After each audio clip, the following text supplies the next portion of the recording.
ஆலயத்தோட 5வது வார நவநாள் ஆகஸ்ட் மாதம் 16ஆம் தேதி எங்கள் கடவுளாகிய ஆண்டவருக்கு நாங்கள் ஊழியம் புரிவோம் என்கிற தலைப்பில் புனித காணிக்கை மாத அன்பியமும் புனித அன்னம்மாள் அன்பியமும் சிறப்பிக்கிறார். நாளை சிறப்பிக்க வரும் அருள் தந்தை கிருபாகரநாதன் அடிகளால் சங்ககிரி. யோசுவா 24:24 சொல்லப்பட்டது போல எங்கள் கடவுளாகிய ஆண்டவருக்கு நாங்கள் ஊழியம் புரிவோம்.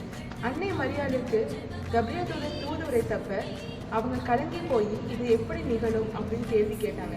ஆனால் அதுக்கப்புறம் நான் ஆண்டவரின் அடிமைன்னு சொல்லி தன்னையே கடவுளோட ஊழியத்துக்காக அர்ப்பணிச்சாங்க.